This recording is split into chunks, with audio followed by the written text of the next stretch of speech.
नमस्कार। सोचिए, सिर्फ एक फोन कॉल और पूरा बैंक अकाउंट खाली। ये कोई फिल्म की कहानी नहीं है, ये आज के दौर का सबसे आम और खतरनाक डिजिटल फ्रॉड है। तो चलिए आज इसी ओटीपी स्कैम के पूरे खेल को, इसकी पूरी अनाटॉमी को समझते हैं। जी हाँ, बस एक फोन कॉल, कुछ मिनटों की बातचीत और उसके बाद सब कुछ खत्म। खत्म से मतलब है बैंक बैलेंस जीरो, बिल्कुल खाली। और ये इस स्कैम का सबसे डरावना नतीजा है। ये सच में होता है और कई लोगों के साथ हो रहा है। लेकिन सवाल तो ये है कि आखिर ये होता कैसे है। मतलब कोई सिर्फ एक फोन कॉल से किसी का पूरा बैंक अकाउंट कैसे साफ कर सकता है? आइए इस पूरी प्रक्रिया को आराम से समझते हैं। तो ये है पूरा माजरा, वन कॉल अकाउंट एम्प्टी, जिसे हम कहते हैं ओटीपी स्कैम। ये बहुत तेजी से होता है और अफसोस की बात ये है कि आजकल बहुत आम हो गया है। चलिए आज इसकी पूरी कहानी को परत दर परत खोलते हैं। इस पूरे फ्रॉड के सेंटर में एक छोटा सा लेकिन बहुत ही पावरफुल सीक्रेट कोड है।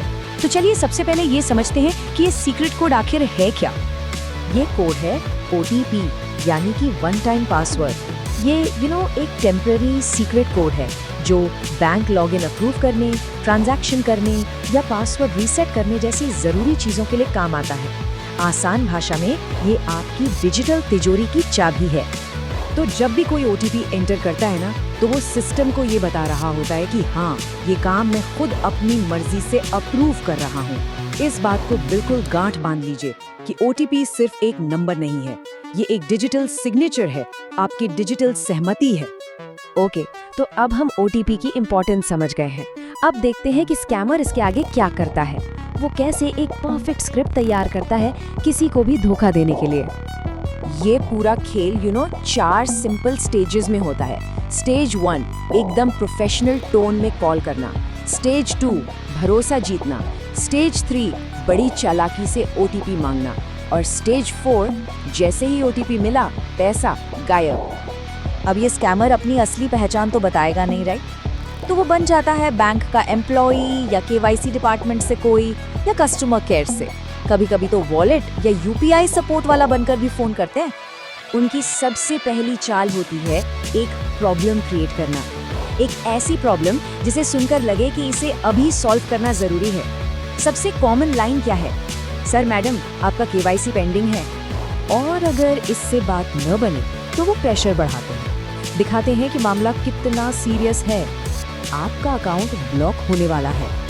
ये सीधा सीधा डर पैदा करने की कोशिश है। और इसी डर के माहौल में वो भरोसा जीतने का नाटक करते हैं। आप घबराइए मत, मैं सिर्फ आपकी हेल्प करने के लिए ही कॉल कर रहा हूँ। और बस यही वो मोमेंट है जहाँ लोग अक्सर उनके जाल में फंस जाते हैं। लेकिन एक बात समझनी जरूरी है, इस धोखे का सबसे खतरनाक हिस्सा कोई हाईटेक चीज नहीं है। ये स्कैम लोगों की जानकारी पर नहीं, उनके इमोशंस पर, उनकी भावनाओं पर हमला करता है। ये एक साइकोलॉजिकल गेम है। देखिए इसे, जब स्कैमर कहता है मैं बैंक ऑफिसर हूँ, तो वो एक अथॉरिटी की फीलिंग देता है। जब वो कहता है अकाउंट ब्लॉक हो जाएगा, तो डर पैदा होता है। और जब वो कहता है सर अभी एक्शन लेना पड़ेगा, तो एक अर्जेंसी क्रिएट होती है। अथॉरिटी, डर और अर्जेंसी, बस इन्हीं 3 इमोशंस का फायदा उठाया जाता है। तो सवाल है कि इस जाल में आखिर कौन आसानी से फंस सकता है? देखिए, अक्सर इसका शिकार होते हैं हमारे सीनियर सिटीजन्स, या वो लोग जो अभी नए नए स्मार्टफोन यूज कर रहे हैं, जिन्हें बैंकिंग की बहुत ज्यादा जानकारी नहीं है, या जो थोड़े भोले होते हैं, आसानी से लोगों पर विश्वास कर लेते हैं। तो इतनी सारी बातों के बाद अब सबसे जरूरी हिस्से पर आते हैं कि इस सबसे बचा कैसे जाए। एक ऐसा गोल्डन रूल है जो हमेशा हमेशा काम आएगा। तो फिर सवाल वही है, इस पूरे गेम को, इस पूरे खेल को कैसे हराया जा सकता है? क्या सच में कोई एक तरीका है जिससे इस फ्रॉड को हमेशा के लिए रोका जा सके? जवाब है हाँ, बिल्कुल है।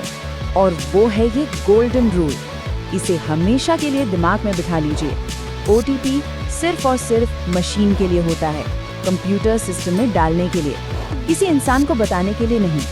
मैं दोहराता हूँ, किसी भी इंसान को बताने के लिए नहीं। कोई भी बैंक, कोई भी कंपनी का असली एम्प्लॉय आपसे कभी ओटीपी नहीं मांगेगा, कभी नहीं। तो अगर ऐसी कोई कॉल आती है तो क्या करना है? सिंपल। नंबर 1, बिना 1 सेकंड सोचे कॉल काट दीजिए। नंबर 2, अपना OTP कभी भी किसी के साथ शेयर मत कीजिए। नंबर 3, अगर मन में जरा सा भी शक हो तो फोन काट कर खुद बैंक के ऑफिशियल नंबर पर कॉल कीजिए और कंफर्म कीजिए। और सबसे जरूरी, अपने परिवार में खासकर अपने बड़ों को इसके बारे में जरूर बताइए, उन्हें एजुकेट कीजिए, क्योंकि याद रखिए जानकारी ही सबसे बड़ा बचाव है।